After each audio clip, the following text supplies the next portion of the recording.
এনার গোড়ায় যত আগাছা ছিল সব ফেলেছি। এগুলো তো বেশ টাইম লাগে, তাই না বলো?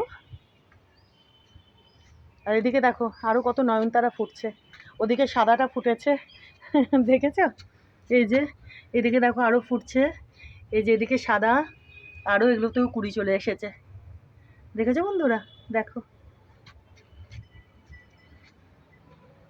কি ভালো লাগছে।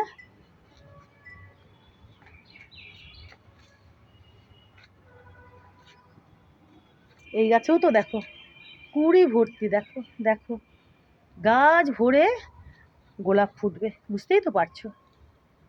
সারা বছর ইনি গোলাপ দেন প্রচুর প্রচুর, যেমন ওই পদ্ম গোলাপ তেমনই, কিন্তু এই গাছের গোলাপ একটু ছোট হয় আর একটু অন্য টাইপের। তো চলো বিকালবেলা যখন আসলাম টুকুস করে একটু ভিডিওটাও করে নিলাম, ঠিক না বলো? এনারও আগাছা পরিষ্কার করেছি, এই যে দেখেছো, আজকে এনার বোধহয় গতকাল করেছিলাম। বুঝতে পারছো তো এনারা কি গাছ? ডুমুরের গাছ।